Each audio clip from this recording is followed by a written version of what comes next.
C'est parti, concentration, elle joue gros. Émilie, c'est maintenant. Ça And world champion representing France, Pauline Ferrand-Cagnon. Alors peut-être La Britannique est en train de craquer. elle va passer les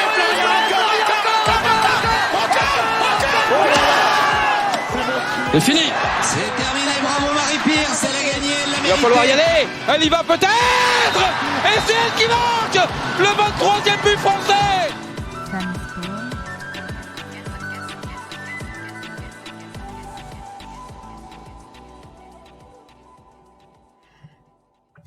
Bonjour à toutes et à tous, nous sommes heureuses de vous retrouver aujourd'hui pour un épisode en tête-à-tête avec Barbara. Salut Barbara, Salut Manon, ça va?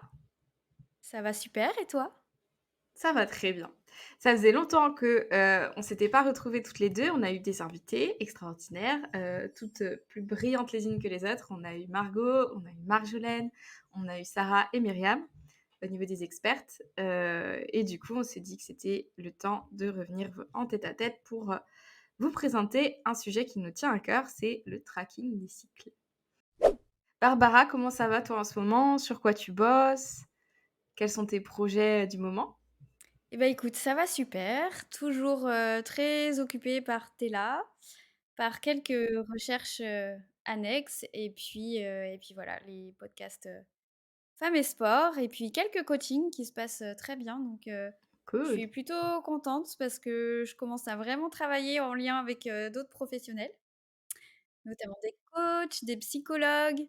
Donc c'est vraiment génial. C'est quelque chose qui me tient à cœur quand j'accompagne des gens. Ah, ça c'est cool. Donc voilà, trop occupée en ce moment, mais je suis trop contente de te retrouver sur cet épisode. Ça faisait un petit moment qu'on l'avait prévu. Trop bien. Quelque chose me dit que c'est que le début de ta collaboration avec d'autres personnes. J'espère. Non, c'est chouette. Je te rejoins. C'est vraiment très enrichissant de travailler avec d'autres corps de métier, de pouvoir aussi aider encore mieux la personne. Je trouve que c'est quand on trouve l'équipe avec qui on se sent bien en termes pluridisciplinaires, c'est génial, quoi. Faire des grandes choses. Yes. Trop cool. Voilà, et toi?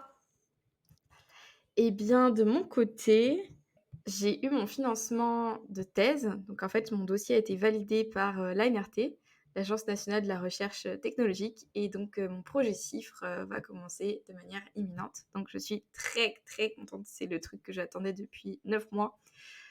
Donc, voilà, j'ai validé mon financement, ce qui était une grosse étape. Donc, maintenant, c'est le changement de vie qui est à l'œuvre avec la fin de la kiné libérale. Je prépare aussi ma prochaine venue en métropole parce que je vais pouvoir aller au JFK.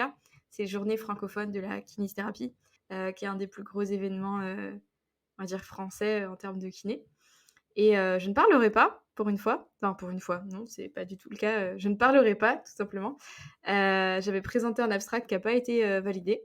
Mais en fait, je trouve ça plutôt chouette aussi de pouvoir profiter sans pression, en fait, ouais, de vraiment profiter de l'expérience de A à Z, de participer à tous les ateliers sans réfléchir à ce que je vais dire. Donc, franchement, je suis plutôt finalement contente de profiter vraiment à tête reposée de ce congrès pour rencontrer d'autres personnes, d'autres professionnels. Voilà, ça va être trop chouette. Eh ben écoute, trop cool. Hâte que tu me racontes et puis on suivra ton aventure thèse, bien sûr, avec grand intérêt. Yes. Encore beaucoup de paperasse, mais on est en bonne voie. Donc, je raconterai à chaque fois, je ferai un petit update d'où j'en suis, mais c'est cool.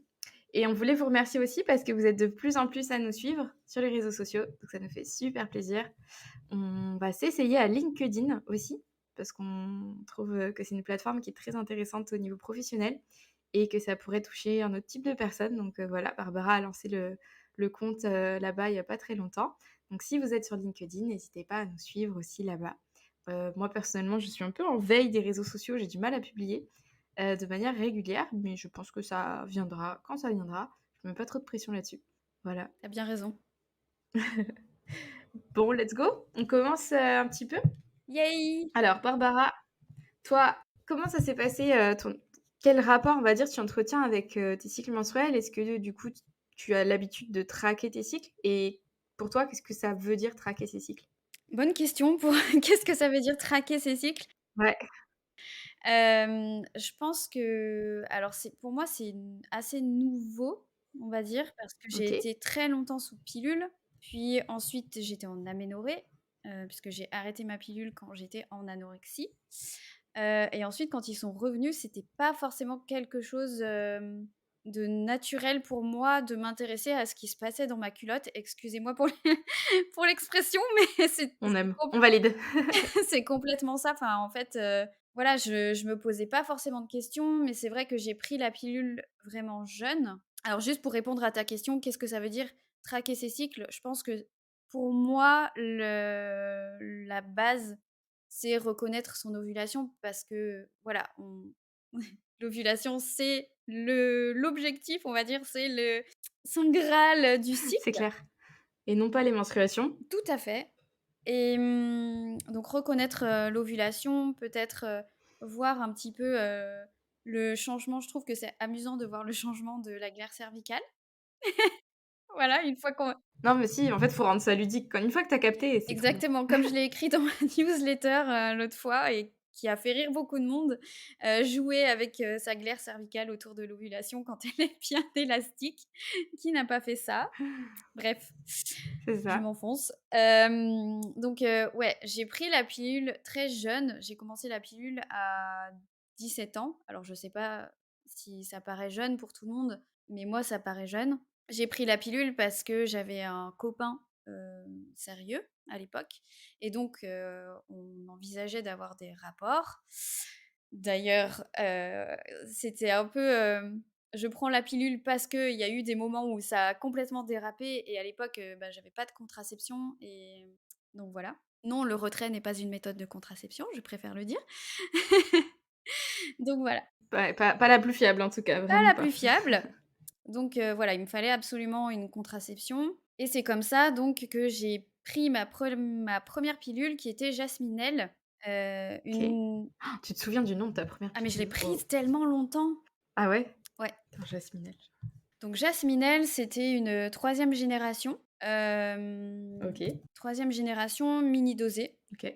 Donc je l'ai prise, jusqu'à mes 26 ans. Donc je l'ai prise vraiment, très, très longtemps, sans interruption.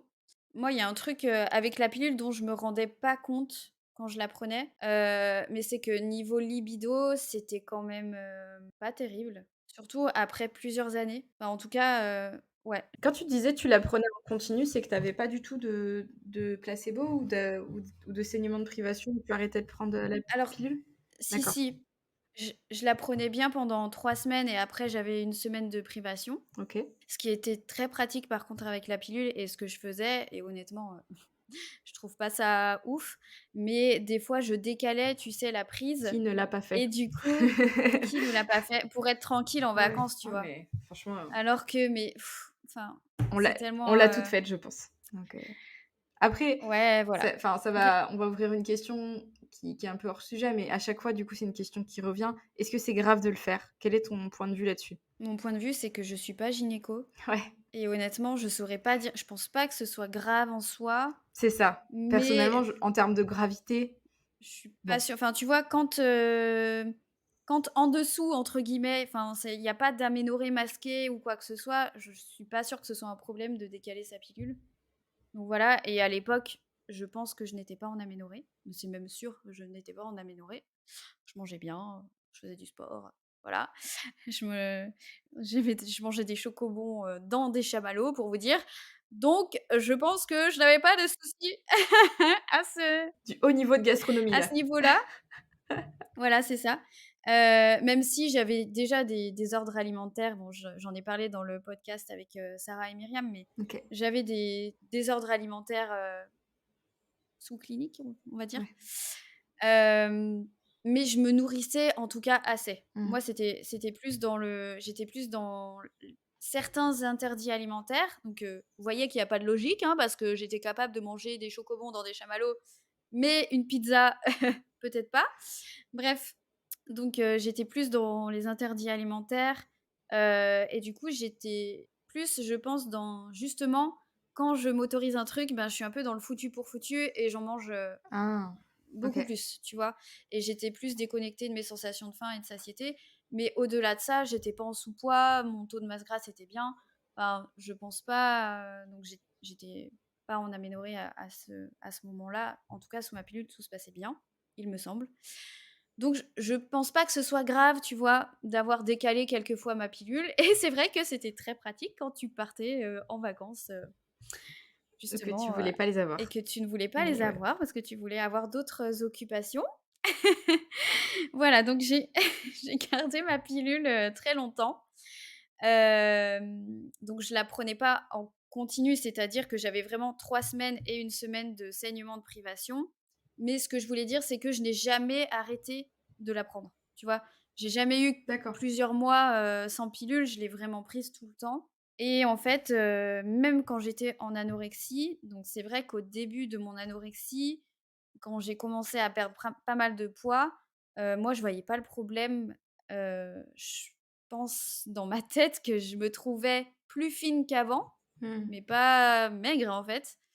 Et du coup, c'est quand j'ai consulté donc la première fois au centre des troubles du comportement alimentaire à l'hôpital que j'ai vu l'endocrinologue. Et bon, là, l'endocrinologue m'a dit il va falloir arrêter la pilule parce que concrètement, vous êtes forcément en aménorrhée vu votre poids et votre composition corporelle maintenant. Donc ça sert à rien de la prendre. Et je me rappelle que ça m'a vraiment mis un choc assez important parce que je me rappelle lui avoir répondu mais si, j'ai mes règles. Et c'est là où il m'a répondu non, c'est pas des règles, c'est ce qu'on appelle des saignements de privation. En tout cas, c'est des règles enfin, ce ne sont pas vos vraies menstruations. Mmh. Donc à ce moment-là, ben, j'ai arrêté la pilule. Honnêtement, ça m'arrangeait parce que payer 14 balles par mois, Elle était pas remboursée? c'est pas non plus. Non, elle n'était pas remboursée. Aujourd'hui, est-ce qu'elle est remboursée? Je ne sais pas. Mais en tout cas, elle était pas remboursée. Donc voilà. Et donc enfin, j'ai du coup arrêté la pilule et évidemment, je n'ai pas eu de retour de règles. Et j'ai commencé donc à me réintéresser à une contraception. Donc à l'époque, j'étais célibataire. Pendant une longue période, j'ai été célibataire quand j'étais en anorexie. Et bon, je voyais pas personne pour le dire, ni j'avais quasiment aucune relation sociale. Et puis donc j'ai commencé à me réintéresser à une contraception parce que, ben, ma gynécologue, quand j'ai repris du poids, Ouais. m'a expliqué que même si je n'avais actuellement pas de retour de règles, je pouvais quand même ovuler. Et donc à l'époque, voilà, je commençais à ressortir, à voir du monde et potentiellement à avoir d'autres relations. Et du coup, elle m'a expliqué que, voilà, je pouvais ovuler. Ce que je constate bien dans tes là, parce que je l'ai mis aussi dans ma newsletter l'autre fois. Ouais, je pense qu'il y a plus d'une dizaine de femmes Bah ouais, c'est incroyable cette qui histoire sont d'ailleurs. tombées enceintes avant leur retour de règles. Donc les filles, Et je c'est trouve ça important. incroyable. Ouais. Ouais. Ah mais Moi, écoute, j'étais pas au courant avant que tu me le partages. pour te dire, donc la dernière là qui vient de m'en informer, c'était la semaine dernière. Et elle m'a dit: «Mais je n'en reviens pas, je pensais pas du tout que c'était possible, je n'y croyais pas quand j'ai vu le test de grossesse». Du coup, elle m'a envoyé un message pour me dire: «Punaise, non mais j'y crois pas du tout, j'ai fait une prise de sang mais j'y crois pas, je pense pas que ça puisse être possible, quoi». Et la prise de sang a confirmé la grossesse. C'est trop bien, trop magique. Voilà, j'en parle, j'ai des frissons. Mais mais voilà, donc à l'époque, moi j'avais pas de désir de grossesse. Et du coup, ma gynécologue m'a dit: «OK, donc c'est pas intéressant de repasser sur une pilule puisque ça peut masquer l'aménorrhée». Alors autant pour le coup, j'ai vraiment eu une gynécologue qui était absolument géniale, qui était ultra informée là-dessus et enfin, elle m'a vraiment super, super bien accompagnée. Donc merci à elle. Je pense pas qu'elle m'écoutera parce que maintenant elle est même plus gynéco, malheureusement. Mais voilà, donc j'ai décidé de mettre un stérilet. Donc c'est un stérilet au cuivre que j'ai maintenant depuis 2019. Donc ça va faire 4 ans bientôt que j'ai le stérilet. OK. Hem Et je me suis surtout réintéressée à comment fonctionnaient les cycles finalement, ben, avec ma formation et puis, avec, tout ce que je vulgarise et cetera, quoi. Bah, avant ça, tu vois, je m'intéressais pas forcément à je vous disais tout à l'heure, ce qui se passait dans ma culotte. Je sais pas, j'avais pas ce truc de: «Waouh, en fait, c'est tellement cool, tout ce qui peut arriver» et c Puis je pense que, ça a beau nous arriver, les menstruations, donc c'est-à-dire qu'on s'en rend compte, je pense qu'on fait pas trop le lien qu'on peut avoir des signes d'ovulation et que l'étape d'après de la réflexion, c'est de se dire: «Hey, ça veut dire que je suis fertile». mmh, C'est pas aussi simple les premières fois que ça t'arrive, tu pas toutes les étapes du process de raisonnement, je trouve. ouais, carrément. Donc ouais, je trouve ça rigolo de voir la fenêtre de fertilité et Qu'est-ce que la fenêtre de fertilité, Barbara? Dis-nous tout. alors du coup, donc de ce que j'ai lu, j'ai vu qu'on parlait de fenêtre biologique et de fenêtre, clinique. Donc OK. la fenêtre de fertilité biologique, elle est déterminée par la durée de vie des spermatozoïdes et de l'ovule. Donc c'est pas forcément quelque chose qu'on peut voir à l'œil nu, Imagine la non, scène. Imagine la scène. Chercher comme ça. Non, non. c'est ça. Tu cherches les C'est où les spermatozoïdes qui spermatos? sont, planqués dans les cryptes, vaginales, non mais C'est la ça. quête, musique, la quête d'Orelsan. Trop loin, L'imagination, je c'est vais ça. trop loin. Pardon, du coup, la fenêtre biologique, tu disais? Avec la durée de vie des spermatozoïdes et des ovocytes? De l'ovule, Ah, de l'ovule. OK. voilà. Donc de ce que j'ai lu, elle dure 6 jours. OK. C'est 5 jours avant l'ovulation, plus le jour de l'ovulation. OK. Puisque, voilà. Mais il faut quand même faire attention parce qu'on ne peut pas exclure un risque de grossesse en dehors de cette fenêtre de 6 jours. Parce qu'il y a certaines études quand même qui montrent que c'est plus complexe que ça, quoi. C'est pas vraiment une Mmh. science, Exact, exacte, exact. 6 jours, ça s'arrête, et cetera, quoi. Beh, en Faut fait, être quand ce même qui est fascinant, c'est avec cette idée de l'ovulation qui est pas fixe. C'est très compliqué exactement. de savoir, C'est-à-dire que si c'est dû à une ovulation qui a été retardée ou si c'est, dû à des spermatozoïdes qui avaient une durée de vie, mmh mmh, exactement. Et puis surtout que l'ovulation, on peut pas la prédire, quoi. non. On sait pas, enfin, d'un cycle à l'autre, exactement. Voilà, donc ça, c'est la fenêtre de fertilité biologique et OK, il y a aussi donc la fenêtre de fertilité clinique et celle-ci, c'est celle qui est déterminée par la description des pertes vaginales. cool. Donc elle On se est dans le vif définit du pas par, sujet. voilà, c'est ça. C'est-à-dire que là, c'est quelque chose qu'on observe. Elle est définie par plutôt l'ouverture du col de l'utérus et le changement du mucus. Parce que ce qui est intéressant, c'est que le col de l'utérus va aussi se modifier. C'est ça. Mais moi, à chaque fois, je pense aux mecs qui auraient dû coder ce programme. Ça, c'est le côté geek. Mais je me dis: «Mais c'est dingue, quoi». Si, LH, atteint un certain seuil, si les oestrogènes, pardon, atteignent un certain seuil, LH, enclenche un certain seuil et ensuite, ovocytes et machin et trucs et cette cascade de réactions, elle est malade Mmh. et de se dire que du coup, ben, ça a des modifications aussi directes de, bah, ton col de l'utérus, s'ouvre un peu plus, pour faciliter le transit, des spermatozoïdes jusqu'à l'ovocyte. C'est ça. Incroyable, Ouais. incroyable. Donc Mmh c'est et donc exactement ça, ça. pendant l'ovulation, donc le col, tu dis qu'il se modifie et il se modifie, on est d'accord, il s'ouvre un peu plus? Ouais, alors c'est même, pas que pendant l'ovulation, tu vois? OK.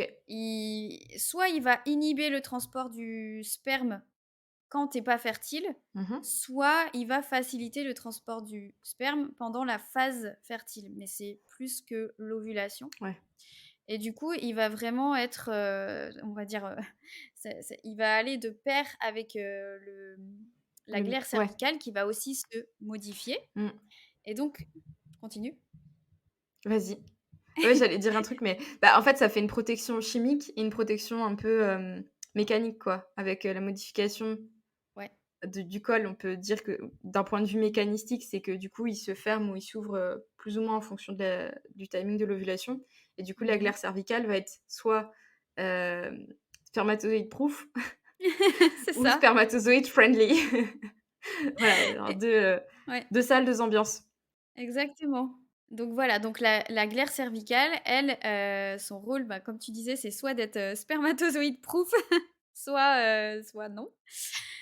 Donc la glaire, elle va plutôt inhiber quand elle va être, donc avant la phase fertile. C'est là où le mucus, il est plutôt, crémeux collant et plutôt blanc. Donc ça, c'est Mmh. plutôt au début de la phase, folliculaire. Et puis au fur et à mesure qu'on approche de l'ovulation, le mucus, il va devenir vraiment fluide, glissant, très élastique et transparent. C'est ça, comme si vous faites du toboggan. Alors, on n'est pas du tout radiophonique là, j'ai fait le pingouin sur la banquise là. J'ai mimé. Donc voilà, c'est l'image, on a Émancipé avait fait un super, gif, qu'on pourra peut-être, vous partager, dans les liens de l'épisode où vraiment c'était la personnification de l'ovulation en mode ça glisse comme jamais. C'est ça, Donc ouais. exactement. C'était très Et rigolo. donc après l'ovulation, qu'est-ce qui se passe? Et donc après l'ovulation, donc c'est plutôt, un mucus qui va s'épaissir, voilà et qui va être, aussi, plus collant quoi. Quand la progestérone du coup, a été, produite, pardon. Ouais. Je crois que le descriptif qu'on donne, c'est, bah, soit le blanc d'œuf quand c'est vraiment l'ovulation, vraiment Mmh. quelque chose de très fluide, très liant, très élastique, comme tu disais dans ta newsletter. Et après, c'est un peu plus comme du lait caillé avec, Voilà. vraiment presque Mmh. des Et choses qui sont plus compactes, mmh, peut-être même plus des épais. grumeaux, Mmh. plus épais et du coup beaucoup moins élastiques, beaucoup moins transparents, beaucoup moins aqueux que ça a pu l'être, pendant l'ovulation, quoi. Voilà, Mmh. donc au début de la phase folliculaire, vous avez vraiment cet aspect, crémeux, Ouais. blanc, voilà. Donc là, c'est spermatozoïde proof, parce que vous n'êtes pas fertile. Et puis ensuite, ça va se transformer en banquise pour faire glisser les spermatos jusqu'à l'ovule. C'est ça. Voilà, bien transparent. C'est comment on appelle le truc où tu fais, le ventriglisse? Voilà, j'ai cette image en tête. Vraiment le ventriglisse, tu sais, tu mets des bâches, tu mets du liquide vaisselle et c'est parti. Ouais, Heu, exactement. voilà, Voilà donc et vous redevenez spermatozoïde proof, après l'ovulation quand, ça devient de nouveau plus blanc, épais et collant et un peu caillé, quoi. c'est ça. Vous ne pouvez Glamour, pas glisser bonjour! dessus.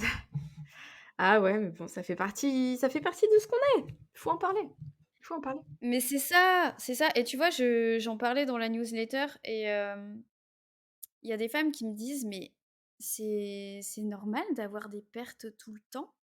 Bah, ça fait partie de vous, en fait et bah, quand on a été en aménorrhée longtemps, c'est vrai qu'on oublie tout ça et bah, ça peut être perturbant. Bah, en fait, à la fois je pense que ça c'est une notion de quantité aussi. C'est que quand c'est Oui, vraiment, vraiment abondant, bien sûr. effectivement, il peut y avoir peut-être autre Mmh. chose qu'il faut investiguer, être sûr que c'est pas, une MST par exemple. La chlamydia a tendance à apporter des modifications sur la glaire cervicale et le mucus. Donc toutefois, effectivement, c'est une notion de quantité et de durée de sécrétion de la glaire qui va vous dire, c'est plutôt bien ou plutôt pas bien. Non, du coup, voilà, c'est une question de quantité et de «qualité», ouvrez les guillemets. Et de couleur aussi des fois. C'est ça. Et si ça vous semble anormal, si ça vous semble inconfortable, si elles sont odorantes, en fait, le tracking, ça va inclure aussi ces choses-là. C'est qu'une modification de votre glaire cervicale d'un cycle à l'autre, de manière inhabituelle, si elle devient par exemple plus teintée, plus odorante, ça peut être le signe d'une infection en fait qui se passe au niveau du vagin, qui peut être due à plusieurs choses. Mais ça, du coup, ça fait partie des choses que vous pouvez investiguer si vous regardez tous les mois et mois après mois comment ça se passe, comme on dit dans votre culotte. Bah, le jour où ça change, vous savez en fait que c'est pas normal ou que c'est inhabituel et là effectivement il faut pas hésiter à aller consulter un médecin ou un gynécologue pour vous aider à comprendre quelle est la raison de cette modification. Ouais, complètement. Et du coup, j'en profite, tu couperas ou pas, tu fais comme tu veux. Mais la semaine dernière, j'ai été consulter pour la première fois une sage-femme pour mon check-up gynéco. OK. Parce que comme j'ai déménagé, bon, il y a maintenant 2 ans, hein, mais du coup, j'ai pas refait de check-up gynéco et je vous encourage à le faire tous les ans. Mais là, Mmh. ça fait plus d'1 an et demi que j'avais pas fait de check-up et bon, forcément, quand tu arrives dans un nouvel endroit, je trouvais pas de gynéco qui pouvait me prendre assez Mmh. rapidement en tout cas. Et donc, j'ai pris rendez-vous chez une sage-femme et j'ai été vraiment très, très agréablement surprise. Donc, vraiment merci à elle merci aux sages-femmes parce que je sais qu'il y en a, voilà, qu'il y en a plein d'autres qui sont aussi très bienveillantes et douces. Mais ouais, j'ai été, super bien accueillie. Hem, Ce que j'ai vraiment apprécié, c'est qu'elle m'a demandé: «Est-ce que je peux vous toucher?» C'était la première fois qu'on me demandait ça dans un suivi gynécologique et j'ai trouvé ça hyper prévenant et j'ai vraiment, vraiment apprécié. Même au niveau avant le frottis, elle m'a demandé si elle pouvait y aller, si j'étais anxieuse, enfin Mmh. si je savais, enfin si vraiment ça pouvait me faire mal. Ça, c'est quelque chose que je n'ai jamais eu alors que j'ai des check-up gynécologiques depuis que j'ai Mmh. 17 ans. Cette prévenance, cette bienveillance et puis tu vois, je lui ai expliqué mon parcours aussi, l'aménorrhée, tout ça. Et j'ai vraiment, bah, eu aucun jugement de sa part, aucune, enfin, tu vois? Elle m'a demandé si c'était OK d'en parler. Elle m'a aussi posé la question si j'avais subi des violences, sexuelles ou du harcèlement sexuel, voilà, des questions un peu plus, bah, sensibles, hein, à aborder et j'ai trouvé ça vraiment super, quoi, parce qu'on ne m'avait jamais posé la question. Donc ouais, j'ai Ouais, ça fait une grande différence, dans le vécu de la situation, quoi. Ah bah, ouais, j'ai carrément mieux vécu ma visite, de check-up gynécologique, que que d'autres visites que j'ai pu avoir, auparavant. Même si, la dernière gynéco en tout cas que j'ai eue, qui m'a suivie, après mon aménorrhée, enfin pendant mon aménorrhée et un peu après, donc je l'ai gardée quand même, 2 ans et je l'ai vue plus régulièrement qu'1 fois par an parce que j'étais dans un contexte qui, voilà. Était vraiment super et elle aussi, elle était très douce et tout. Mais à côté de ça, j'ai jamais eu ces questions de, «Est-ce que je peux vous toucher? Est-ce que vous savez si ça peut vous faire mal?» Si, voilà, si j'avais vécu des situations très compliquées et voilà, donc vraiment n'hésitez pas à chercher quelqu'un qui soit vraiment à l'écoute de vous et très prévenant en fait, avec votre corps parce que, bah, on a tous, je pense aussi une histoire corporelle, différente, des ressentis différents. Bah, toi Manon, je pense que tu peux on s'écarte du sujet, mais tu sais très bien quand tu touches les gens, ce qui peut se passer et ce que ça peut évoquer parce que tu fais beaucoup de massages et tout ça et parfois dans des zones, qui sont très sensibles. Donc vraiment, si vous avez eu des mauvaises expériences, en termes gynécologiques et ben, n'hésitez pas à consulter, d'autres professionnels, voilà et pourquoi pas en tout cas des sages-femmes. Bah, merci de ton retour d'expérience, de te livrer sur l'intime comme ça et tu pas la première à me faire un retour, semblable comme ça sur, comment s'est passée la consultation, de suivi gynéco ou de justement, je sais pas comment ça s'appelle du coup, c'est un check-up gynécologique quand même? Alors moi, j'appelle ça le check-up parce que tu vois, c'est une visite de routine où, voilà, il y a juste, Ouais, en frottis, tout cas, cette visite pour faire mmh, le point de comment ça va à ce niveau-là, votre contraception.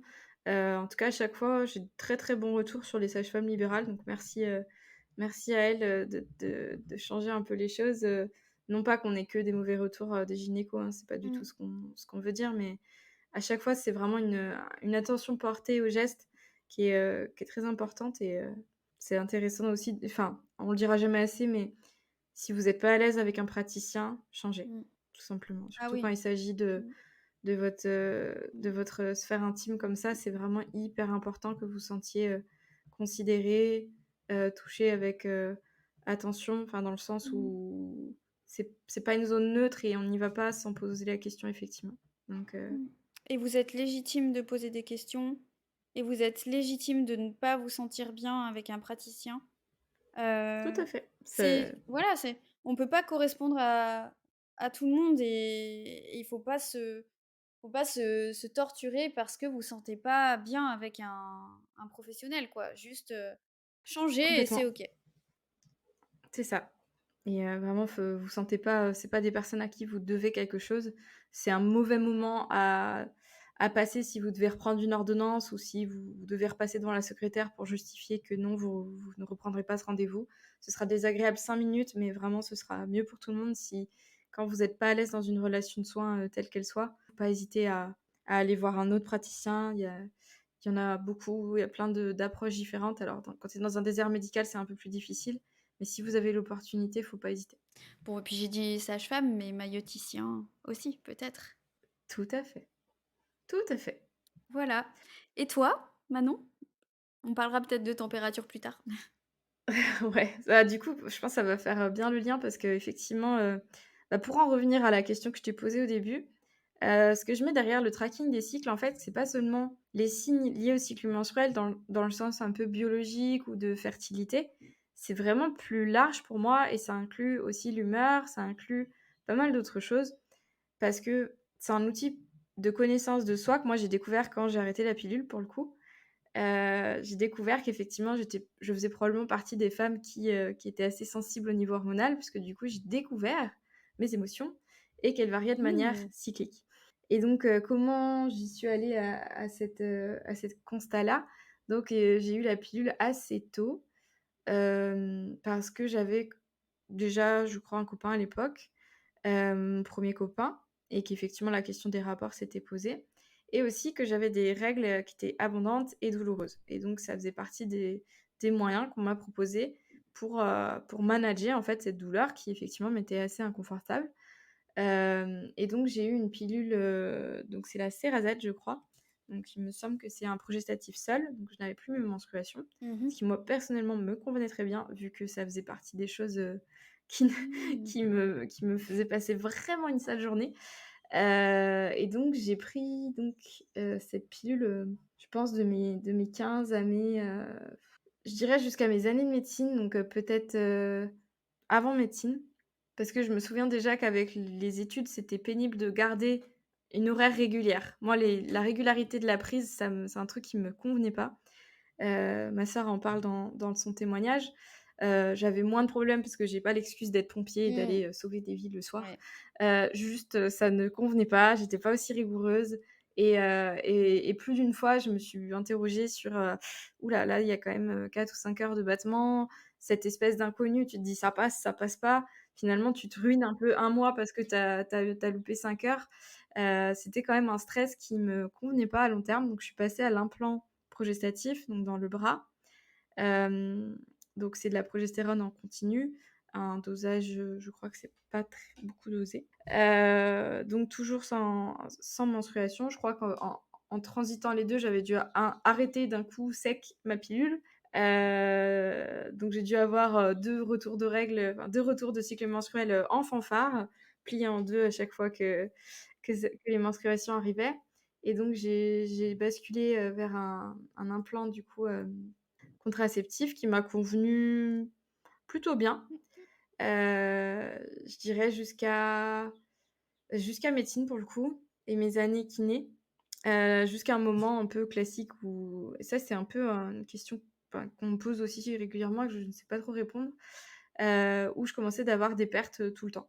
Voilà, donc où tu commences à avoir, des pseudo-menstruations, donc vraiment des pertes marron, qui arrivent, tous les 10 jours et clairement, bah, l'avantage d'avoir une contraception qui t'enlève tes menstruations, si c'est pour les avoir tous les 10 jours, ben, ça commençait à pas vraiment faire sens.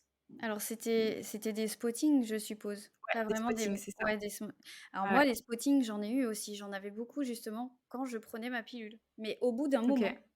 Donc Beh, c'est ça. En fait, ouais. comme s'il y avait un moment où le corps, tu l'impression qu'il tolère moins, enfin, Mmh. Margot l'explique comme ça, elle ressent comme ça et c'est vrai que c'est pas très scientifique comme explication, je m'en contente pas, c'est juste que j'ai pas encore eu le temps de creuser le sujet scientifiquement parlant, Mmh. pour savoir qu'est-ce qui se passe à ce moment-là. Mmh. Mais effectivement, je me suis mis à avoir vraiment beaucoup de spotting avec, des spottings qui sont vraiment inconfortables, tu es obligée de mettre des protections et Ouais. en fait, à un moment donné, c'est pas possible, quoi. Je préfère avoir un cycle menstruel que je gère que me retrouver dans cette situation et ça a été corrélé à une conversation, dont je me souviens très, très bien parce qu'elle m'a aussi beaucoup inspirée sur, mon projet de thèse. J'étais avec des amis, à une soirée et une copine faisait l'expérience justement d'arrêter la contraception et elle commençait à traquer ses cycles. Donc elle expliquait, ce qu'elle utilisait comme méthode. Moi, à l'époque, je crois que j'étais toujours sous un plan où j'étais repassée à la pilule, de nouveau pilule, progestative et hem et en fait, ce qu'elle mettait en évidence, c'était, l'humeur et elle me dit: «En fait, je me suis rendu compte que ça faisait très longtemps que j'étais dans une tonalité neutre». C'est-à-dire que c'est pas que ça allait pas, c'est pas que ça allait bien, c'est juste que, bah, rien se passait, quoi et en fait, c'est une phrase qui a eu un grand écho et même aujourd'hui, je me dis: «Putain, c'est vrai que ça a été un peu la révélation». C'est que, bah, malheureusement, je venais de perdre ma grand-mère, hem et j'avais eu des périodes aussi très positives, pas longtemps après, mon diplôme notamment et en fait, c'est vrai que j'avais eu cette espèce de neutralité émotionnelle où en fait, j'avais pas été hyper triste, ça faisait très longtemps que j'avais pas pleuré et j'avais pas réussi à pleurer à ce moment-là et non pas qu'il faille pleurer, dès qu'on perd quelqu'un, hein, c'est pas du tout l'idée, mais tu sais, comme si un truc en moi sortait plus, quoi. Au niveau de la libido, pareil, c'était très linéaire et au niveau des rires, en fait, j'ai vraiment réalisé que ça faisait hyper longtemps que j'avais pas éclaté de rire et qu'en fait, j'étais une espèce de neutre et en fait, elle c'était le retour d'expérience qu'elle nous en faisait, c'était, qu'elle avait retrouvé, en fait, ses humeurs, donc les bonnes et les moins bonnes, mais qu'en fait, elle avait retrouvé une palette d'émotions elle s'était pas forcément rendu compte, c'était vraiment annihilé avec le temps de la contraception. Et franchement, je suis rentrée de cette conversation, tu sais, tu réfléchis à 2 fois, je me dis: «Bon, j'ai pas de partenaire régulier». Je pense que de toute façon, je suis dans une phase de vie où j'ai pas forcément ça collait bien à ce que je voulais expérimenter et du coup, j'ai arrêté, donc la pilule, j'ai pas renouvelé, cette fois-là et la plus grosse redécouverte, ça a été vraiment mes humeurs. C'est-à-dire avec des hauts, avec des bas pour le coup, parce que du coup je suis assez sensible au SPM aussi, Mmh. au syndrome prémenstruel mais par contre avec vraiment cette palette d'émotions qui avait presque disparu de ma vie à un moment aussi crucial que l'adolescence. En fait, tu sais pas trop quelle adolescente tu aurais été et tu sais pas non plus si, c'était pas un mode de survie pour, tes années lycée, je sais pas. Mais juste là, en tant que jeune adulte, ça a été l'espèce de: «Waouh, je rouvre la boîte, mettez des couleurs dans ma life et c'est parti». Et ça a été, une grosse révélation et pour le coup, ben, je voulais quand même avoir une conduite, disons, éclairée. C'est que je savais que si je prenais une contraception, c'était pour ne pas tomber enceinte, que ça ne faisait toujours pas partie de mes projets et du coup, j'ai commencé à m'intéresser à la symptothermie. Donc, les du coup, la symptothermie, c'est décrit comme une méthode naturelle d'observation du cycle menstruel et qui s'inscrit dans le système de régulation des naissances, que je trouve d'ailleurs très joli, comme mot, la régulation des naissances et qui se base en fait sur l'analyse de plusieurs indices pour vérifier en fait quand est-ce qu'on est fertile ou pas. Et donc ça inclut notamment, la température corporelle, le positionnement du col de l'utérus et l'analyse de la glaire cervicale. Ce sont les 3 indices qui sont décrits Mmh. dans la symptothermie et en fait, du coup, c'est comme ça que je me suis intéressée au cycle menstruel, aux différentes phases hormonales, que j'ai commencé à me «reconnecter» entre guillemets, à mes sensations, à mon corps, à aussi, voir que j'ai des patterns effectivement qui se répètent en termes d'humeur et comment les gérer, quoi. Et voilà et c'était une super expérience et un beau cadeau, à se faire, en tout cas moi que je me suis fait, parce que c'était vraiment un vrai retour à soi, quoi. Super Donc intéressant. très contente, à ce Ouais et moment-là bah, de l'avoir ouais, fait. tu sais quoi? Ça me parle vachement parce que, de ce que tu dis au niveau des émotions, je pense que je me suis jamais trop posé la question de ce côté-là, mais je sais que pendant la période de l'anorexie et cetera, j'étais tu très annihilée niveau émotions, tu vois? Et Tu étais sous contraception à cette époque, du coup? alors, j'ai En eu, plus? ouais, j'avais toujours ma pilule, mais après j'avais plus ma pilule et tu vois, du coup, je pense que je me suis pas rendu compte niveau humeur puisque j'avais pas d'hormones, en fait et c'est c'est ces dernières, années que je découvre, Les mes joies, émotions les joies des vagues. en bo en en bonne enfant, refoulée que j'ai été. Non, je plaisante à moitié, mais mais ouais, du coup, tu vois, ça me parle et là où ça fait écho aussi, c'est que je sais pertinemment qu'il y a des études qui montrent que les œstrogènes ont un impact effectivement sur les humeurs, parce qu'on sait que chez des femmes qui sont dans un contexte d'aménorrhée ou qui ont une anorexie, lorsqu'on leur donne un traitement, pas au progestatif, pardon, aux œstrogènes, leur trajectoire de guérison et d'image corporelle s'améliore. est D'accord, meilleure. c'est Ouais. ouf. Donc, et ça, ça c'est vraiment important, du coup. C'est pour vous dire que vos hormones ont vraiment un impact. Enfin, l'œstradiol et la progestérone ont vraiment une action au niveau cérébral.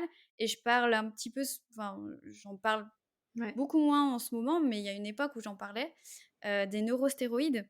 C'est-à-dire que vos hormones peuvent traverser la barrière hémato-encéphalique et avoir une action sur votre système nerveux central et aussi être synthétisées en partie dans votre système nerveux central.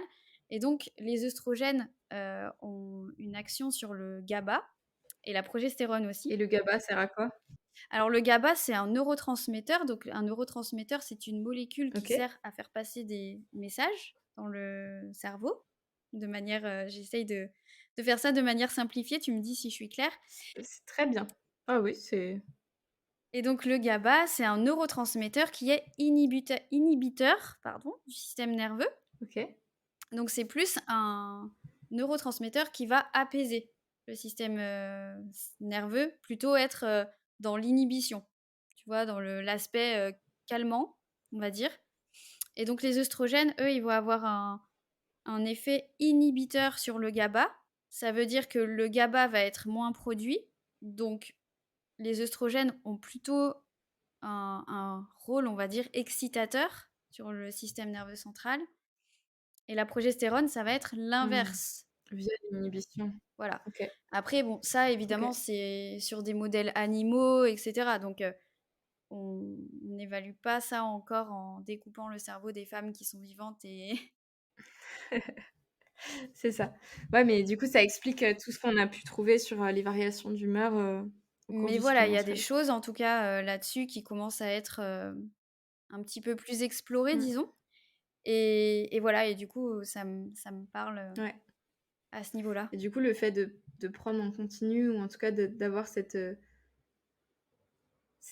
neutralité, parce que du coup, quand tu as toujours la même prise contraceptive, en fait, rien ne se passe. C'est ça, c'est ça. pas grave, c'est pas bien, c'est pas bien, c'est juste, c'est neutre. Et c'est vraiment, moi, cette conversation a eu un écho assez franc en moi, et je suis rentrée chez moi en me disant, ok, mais de toute façon, bah, j'ai pas de partenaire en ce moment, j'ai envie de tester, en fait. Voyons si, justement, je retrouve des choses, et effectivement, ça a été une super décision, je regrette pas du tout. Et ça a nourri ma réflexion pour ensuite bah, plancher là-dessus. Et je pense qu'à ce jour, on n'arrive pas très bien à identifier qui est hormonorépondeur et qui ne l'est pas. J'espère que c'est une question à laquelle on va pouvoir répondre dans les 10-15 prochaines années pour savoir pourquoi certaines femmes souffrent du SPM au point d'en faire des dépressions, pourquoi certaines personnes pas du tout. Je pense qu'en regardant à travers le spectre des apports alimentaires, on a peut-être aussi des réponses. C'est-à-dire que si on est déjà en train de s'introduire dans un trouble de s'introduire, pardon. Si on commence de s'inscrire dans des troubles du cycle qui peuvent tendre jusqu'à l'aménorrhée, effectivement, je pense que déjà, les variations hormonales se calment un peu plus et peuvent avoir cette tendance neutre émotionnellement avec moins de sensations. On en parlait en off tout à l'heure, mais voilà, le rapport aussi à la douleur, à l'intégration de la douleur. Qu'est-ce qui se passe au niveau des voies de conduction nerveuse, des neurotransmetteurs? C'est un énorme point d'interrogation. Et j'espère vraiment qu'on arrivera dans les prochaines années à trouver comment on peut identifier les personnes qui sont hormonorépondeurs ou pas et à quoi ça se joue. Parce que là, c'est encore un peu obscur. Voilà. Ouais.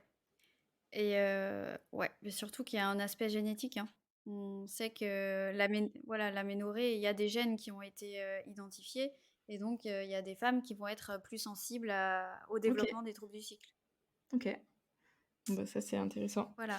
Et du coup, j'ai parlé de température dans le tracking. Donc, en fait, ce qui va se passer, et c'est une des choses que vous pouvez mettre en place dans le tracking, parce que du coup, on va vous parler des outils peut-être un peu maintenant. Du coup, en fait, il faut avoir un thermomètre à double décimale. Et en fait, la règle du jeu, ça va être de voir quand est-ce que votre corps monte un petit peu en température parce que la progestérone, du coup, c'est une hormone, qui a tendance à élever votre température corporelle et pour vous aider à vous souvenir quand est-ce que c'est censé être bas, quand est-ce que c'est censé être haut, après votre ovulation, la progestérone, elle va monter un petit peu la température de la nouvelle chambre du nouveau-né. Souvenez-vous, elle va faire la tapisserie.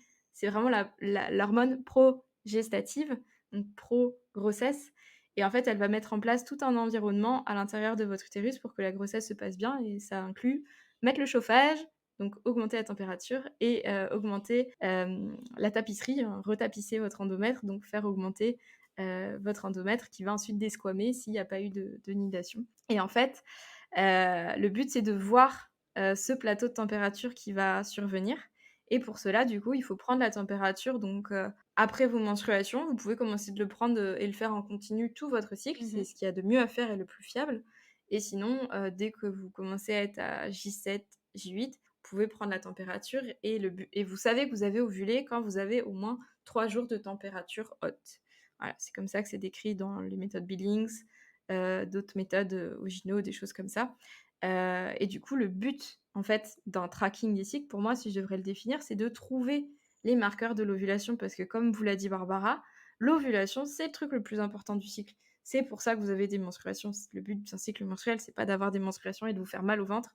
Le but du cycle menstruel, c'est d'avoir une ovulation pour avoir un bébé. Et du coup, le fait de traquer votre cycle, c'est si jamais vous voulez un bébé, essayez d'identifier quand est-ce que vous êtes fertile. Et pour cela, vous avez du coup, comme on vous disait, des indices avec l'ouverture et la position du col de l'utérus, avec la glaire cervicale que vous a décrit Barbara, avec là ce que je viens de vous dire, le plateau de température haut qui vous dit que vous avez ovulé. Et vous avez aussi d'autres signes extérieurs qui pourront être vos patterns d'humeur, qui vont être aussi simplement compter les jours. Ça va vous donner une estimation parce que même si l'ovulation n'a pas toujours lieu à J14, elle va avoir lieu après vos menstruations. Donc déjà, il faut compter le nombre de jours pour essayer de voir quand est-ce que ça se produit.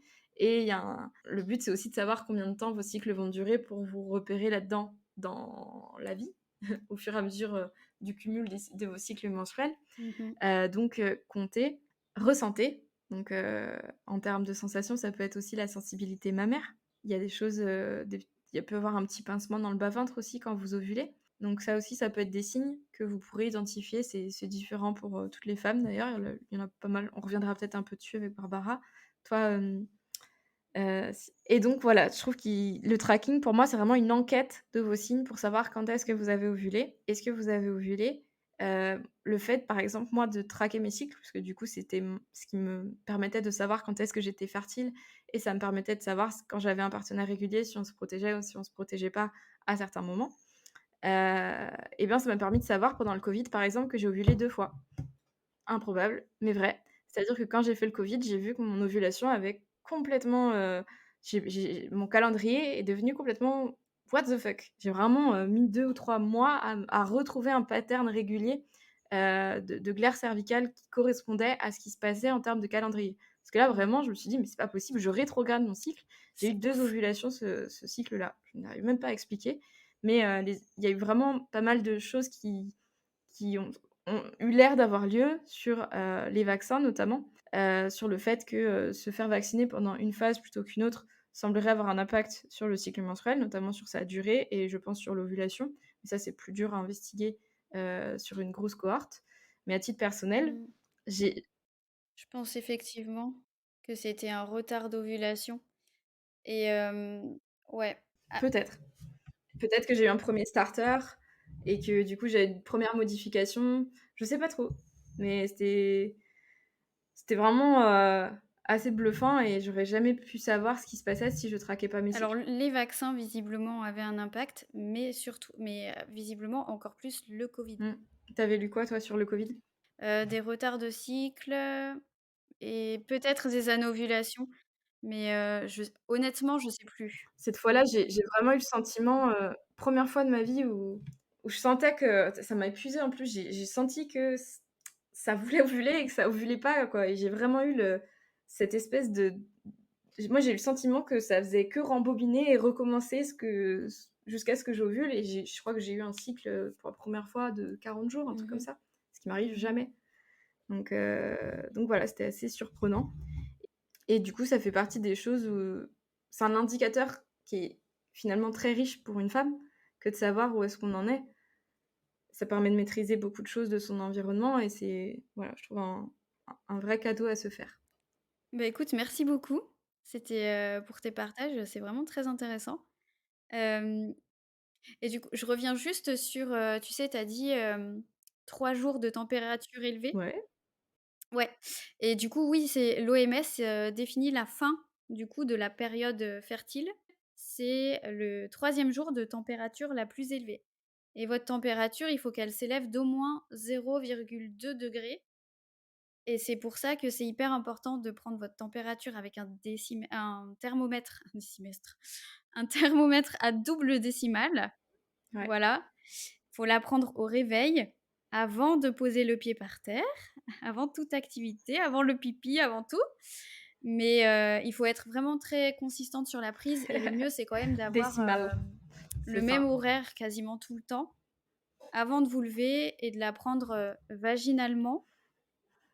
Et aussi, ah oui, j'avais noté, peut-être qu'on peut le dire, qu'elle peut être impactée par, des changements dans les patterns du sommeil. Donc, Mmh. si vous avez eu un sommeil très décalé une nuit ou si vous travaillez, par exemple, en alternance, nuit et jour, ou que vous passez une nuit où vous êtes malade ou bien sûr, votre température est plus élevée parce que vous êtes malade, ça peut changer aussi, vos données, quoi.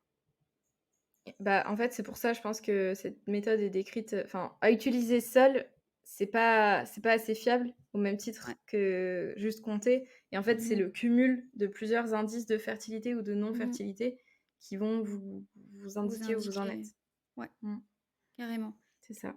Ah oui, juste, je l'ai pas précisé, mais même si vous avez la glaire cervicale, que vous avez l'impression d'avoir eu enfin, en tout cas, que vous avez observé le mucus filant, transparent, bien élastique, ça indique pas forcément une ovulation. Donc D'accord. vraiment, la température, c'est l'indicateur le plus important pour que vous sachiez que la progestérone, effectivement, est produite et si la progestérone est produite, c'est qu'il y a eu ovulation. Donc c'est quand même, voilà, avoir vos cycles, c'est un gros travail que fait votre corps Ouais. et c'est aussi pour ça, par exemple, qu'on observe que les femmes qui sont dans le contexte de l'aménorrhée, dépensent moins d'énergie au repos. Parce qu'il y a Mmh. pas toute cette, machinerie de production hormonale. Ouais. Alors bien sûr, c'est une petite différence, hein, Ah, mais c'est mais quand intéressant même. et c'est intéressant sur la notion de métabolisme Ouais, basal, qui est du coup, exactement. alors la définition exacte, c'est, le nombre de calories brûlées, au repos, c'est ça, hein? Enfin, dans le strict, Au repos, fonctionnement, voilà, de l'organisme si on ne fait pas, marcher, travailler et cetera. exactement. Donc c'est l'énergie que vous dépensez quand vous êtes complètement au repos, c'est-à-dire que votre corps a besoin d'énergie, n'est-ce pas? Ouais. Pour, faire fonctionner vos organes, votre système hormonal, même si vous restez toute la journée allongé sur le canapé. Yes et effectivement, le fait, donc parmi les troubles du cycle, on peut avoir des anovulations et des phases lutéales courtes, donc ça, c'est je pense que ce sera l'objet d'un épisode peut-être à part. Mais souvent, on me pose la question de pourquoi, en fait, c'est si compliqué de faire, des études sur le cycle menstruel ou alors il y a des personnes qui me disent: «Oui, mais j'ai tout bien compté, machin». En fait, la seule chose qui fait foi dans la littérature scientifique, c'est de bien vérifier, comme disait Barbara, que la progestérone a atteint un taux assez consistant après l'ovulation. C'est ça qui va vous dire que vous avez un Mmh. cycle, entre guillemets, «en bonne santé». C'est que du coup, le turnover hormonal a bien eu lieu et que du coup, vous avez bien votre machinerie, cerveau-ovaire est fonctionnelle, en tout cas. Elle n'a pas fait de concessions, parce qu'il y a une dépense énergétique qui est négative. Une balance, pardon, énergétique qui est négative. Donc c'est pour ça que c'est important, en fait, de connaître en tant que femme, quand on commence à s'intéresser à tout ça ou toi, j'imagine que ça fait partie des choses que tu donnes dans l'accompagnement TELA, pour que les femmes aussi sachent quand est-ce qu'elles aient un petit regard sur ce qui se passe au niveau de leur cycle. Alors je t'avoue que c'est pas encore, c'est quelque chose qu'on aborde évidemment dans le groupe d'échange et souvent c'est: Ah «Ah OK. bah, moi j'ai observé ça et cetera. Est-ce que vous les filles c'est pareil?» Donc oui, il y a beaucoup d'échanges là-dessus et elles me posent des questions en privé. C'est pas encore un outil que j'ai mis en place, tu sais, de manière vraiment, formalisée, on va dire, avec des fiches, OK. des choses comme ça. Mais je pense que ça viendra. Là, j'avoue que je suis plus, dans l'optique, je leur donne des outils sur, l'image corporelle, Ouais. et il y a d'autres outils, que je suis en train de créer aussi, parce que je t'en ai parlé en Mmh. en privé, mais il y aura une nouvelle vidéo sur Tela. Trop bien. Voilà, On et a je pense hâte. que oui, ce sera effectivement, une vidéo à venir sur, du coup, une petite vidéo, je pense, qui explique, comment on traque, son cycle. Mais oui, on parle d'ovulation, tout ça, et ouais, c'est très chouette. C'est une très bonne chose. Et du coup, une des choses là qui a vu le jour ces dernières années, donc ce qu'on appelle communément la Je femtech, connaissais pas ce mot. donc la female technology. Et ouais, moi non plus, et je suis tombée dessus il y a pas longtemps et je disais: «Mais c'est incroyable». La femtech, c'est vraiment un nouveau mot qui a été, créé, derrière lequel se cachent toutes les startups ou les entreprises qui ont essayé de mettre, hem, des nouvelles formules ou de faire des choses pour la santé des femmes. Et donc toutes les applications de tracking de cycle s'inscrivent dans ce champ d'expertise qu'est la femtech. Donc le but, c'est vraiment d'aider et de soutenir, initialement la santé des femmes, qui est plutôt louable.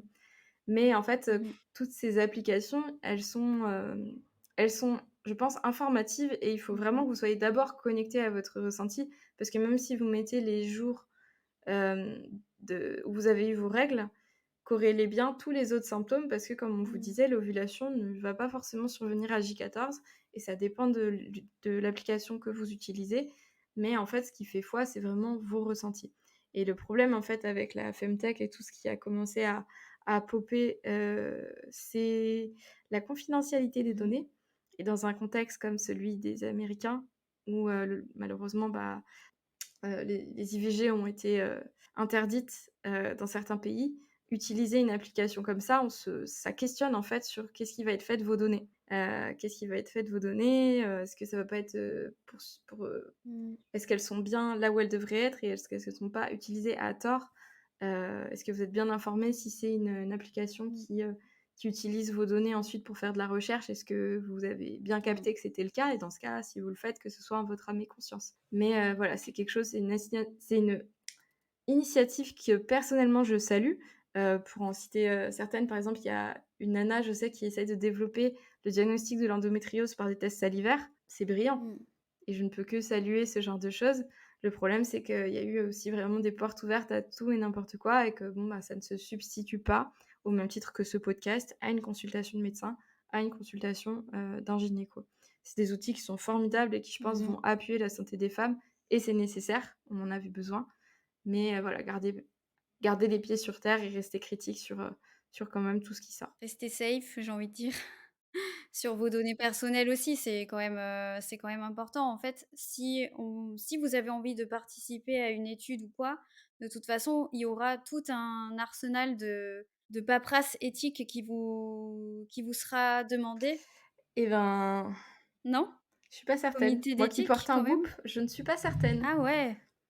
C'est pas de l'interventionnel. Mmh. Ouais.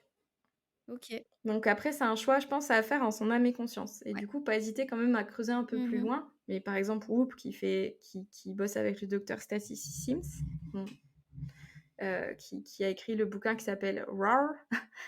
Donc je fais pas très bien le rugissement, mais voyez le rugissement du lion. Waouh! Qui du coup a une vision, on va dire originale du cycle menstruel, qui personnellement je trouve a fait changer les mentalités et a permis vraiment d'embarquer beaucoup de femmes avec elle, et c'est, je pense, qu'il faut retenir. Travaille avec Whoop Mmh. pour le coup, et je veux dire, je pense que le day to day, le journal, donc le Whoop, c'est un bracelet que je ne porte pas parce que j'ai perdu mon chargeur, qui se base sur la variabilité de la fréquence cardiaque, et qui a un algorithme prédictif à propos des cycles menstruels, et qui propose justement d'adapter son entraînement par rapport au cycle menstruel. Et pour le coup, j'ai déjà vu pas mal de papiers sortir, des fondateurs de Whoop. Et donc en fait, par exemple pour le Covid, ils avaient pu voir, la qualité du sommeil se dégrader grâce à tous les utilisateurs qui portaient le bracelet. Donc en fait, c'est pas explicitement dit, vous allez pas signer une décharge disant que, vos données peuvent être utilisées à des Mmh. fins, à des fins, de recherche. Mais c'est le cas, en fait. C'est Donc soyez juste conscients de ça. Si ça vous dérange, bah, en fait, allez plus loin que juste, lisez bien les petites lignes, quoi. les conditions Ouais. générales des utilisateurs. Oui, ça se lit. Oui, oui. Personne ne les lit, mais Ouais, moi y compris.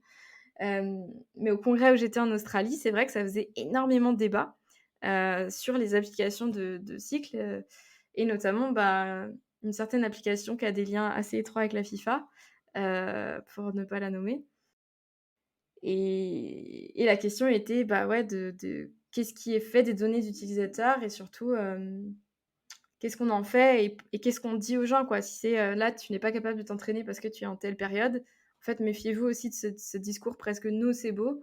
Il y a que vous qui pouvez savoir comment vous vous sentez à tel moment de votre cycle et c'est tout l'intérêt du tracking aussi, c'est de dire: «Bah, non, effectivement, à chaque fois de J20 à J28, je me sens pas bien, quoi. J'arrive pas à pousser, les jambes sont lourdes, j'ai mmh, chaud, je galère à respirer».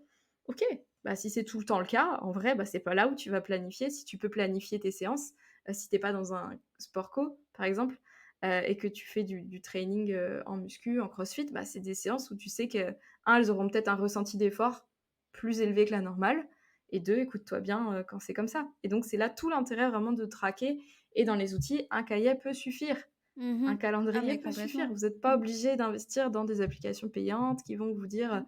et si vraiment vous voulez savoir si vous avez ovulé, vous achetez des kits d'ovulation. C'est beaucoup plus fiable que ce que va vous dire l'application. Ouais, Voilà. carrément. D'ailleurs, tu as déjà utilisé un kit, d'ovulation de pharmacie? Je n'ai pas eu à le faire.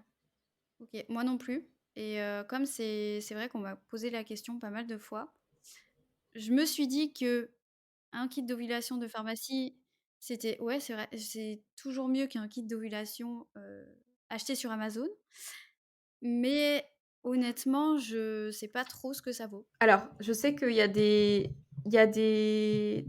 dans les protocoles que je vais faire, on va utiliser à un moment donné des kits d'ovulation. Ah oui, OK, donc c'est relativement Des kits urinaires, et qu'on trouve en pharmacie. Donc pour moi, en termes de fiabilité, c'est OK, fiable. top. C'est basé vraiment sur, donc c'est on fait pipi dessus comme quand on essaye de faire un test de Mmh. grossesse, sauf que là, cette fois, bah, on essaye surtout de trouver la fenêtre, d'ovulation. OK. Et du coup, dans un désir de grossesse, je pense que c'est quelque chose qui est Ah bah, intéressant à carrément. savoir, que déjà, vous Mmh. pouvez l'acheter, sans ordonnance, Mmh. c'est en libre service dans une pharmacie et que ça va vous permettre d'identifier vous, peut-être pour corréler vos ressentis.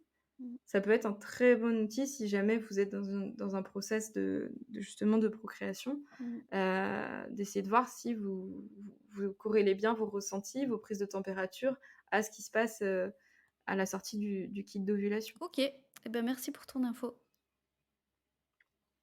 De rien, de rien, de rien. Et voilà, je suis pourtant une énorme geek, je dénigre pas du tout la femtech, je trouve ça très positif. Il y a beaucoup de choses qui sont faites, pour ça, c'est juste qu'il faut, je pense comme tout res ça doit être un choix qui se fait en son âme et conscience. C'est-à-dire que, OK, vous enfin moi je porte un Whoop, j'en suis très contente, et je sais que mes données sont probablement utilisées, parce que je suis une femme et que je sais qui est derrière tout ça, pour avoir lu ces papiers, vont probablement être utilisées à plus ou moins moyen terme, pour, regarder à quel point mon cycle menstruel est corrélé avec ma variabilité de la fréquence cardiaque ou ce genre de choses. Et je suis OK avec ça. OK, bah, en tout cas très intéressant. Bon, est-ce qu'on a fait le tour? Je pense. Qu'est-ce que je sais que tu le fais dans ta newsletter, qu'est-ce que tu voudrais que les gens emportent à la maison, de ce podcast? Le takeaway, Yeah! Take home message. intéressez-vous à votre, physiologie, à votre, fonctionnement. Faut pas que ce soit une, charge mentale, faut pas que ce soit une pression pour vous. Je pense, particulièrement même à celles qui sont en phase, de guérison, par exemple de l'aménorrhée et qui cherchent à retrouver leur cycle. Des fois, ça peut être, vraiment décourageant de pas voir, forcément de signes tout de suite. C'est long, c'est un processus qui est long. Je le répète tout le temps, mais c'est pas un sprint, c'est un marathon. Donc voilà, faut pas que ce soit une pression pour vous. Vous êtes pas obligé de le faire tout le temps, mais c'est intéressant de voilà, commencer à essayer de voir, ce qui se passe un peu pour vous. Et puis, voilà, donc apprenez à vous connaître, si le cœur vous en dit. Et le take away, on va dire, plus théorique, c'est, avoir en tête que, ben, la fenêtre de fertilité clinique, c'est plein d'indicateurs, c'est, la variation de la glaire cervicale, c'est la variation de la température, que la température s'élève d'au moins 0,2 degrés sur plusieurs jours après l'ovulation. Donc ça vous indique vraiment que la progestérone, comme Manon vous disait, c'est une hormone progestative. Donc elle va faire, elle indique en gros que l'ovulation a eu lieu et que votre utérus va pouvoir préparer la chambre de l'embryon, puis du nouveau-né. Voilà, je pense que j'ai fait un bon résumé sans trop vous casser la tête, quoi. Je suis complètement d'accord. C'est parfait.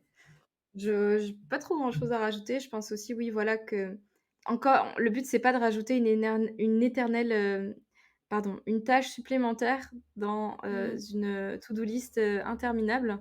En fait, je pense que c'est une démarche qui s'inscrit si elle a du sens pour vous. C'est OK de pas le faire. C'est vraiment OK Complètement.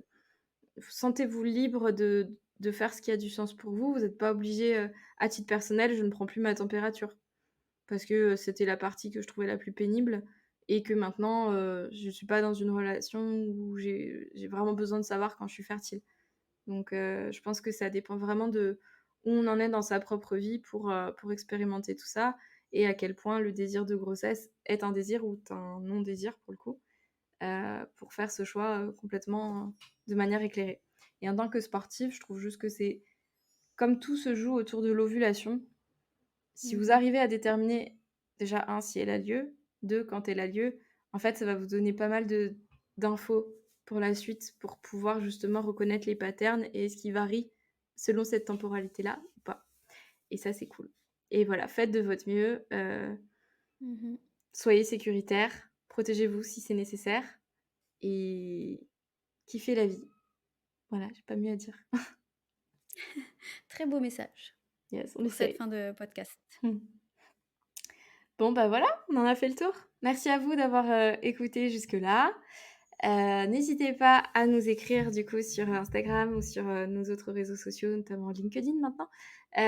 Si vous avez des questions, partagez cet épisode. Laissez-nous 5 étoiles sur Apple Podcast parce que ça nous aide au référencement. Mettez-nous des commentaires aussi sur Apple Podcast, c'est ça qui nous aide le plus. Et on vous retrouve très bientôt pour un nouveau sujet et surtout des nouveaux invités. Ça va être chouette. Oui, plein de nouvelles pour l'instant d'invités. Et un nouveau. Et on a hâte, vraiment. Oui, et un nouveau, c'est vrai. C'est ça. Et oui, on se veut exclusive C'est vrai. et on fera parler des hommes aussi sur ce podcast, ça nous tient à cœur. Donc, Une restez pointure, ça connectés. va être hyper intéressant. Donc voilà, on vous souhaite une belle fin de journée ou soirée ou nuit, selon C'est ça, quand vous nous écoutez. Et exactement. à très vite, Manon. À très vite, Barbara. Prenez soin de vous. Ciao, ciao. Ciao! Merci à toi d'avoir été jusque-là. Si tu as aimé cet épisode, n'hésite pas à laisser 5 étoiles sur ton appli de podcast préféré et des commentaires bien sûr. N'hésite pas à nous dire ce que tu as aimé ou ce que tu voudrais voir améliorer. Et dans notre prochain format d'interview, si tu veux écouter quelqu'un en particulier sur le sujet de la femme sportive, n'hésite pas à nous le suggérer en commentaire ou en DM sur Instagram. Allez, à bientôt!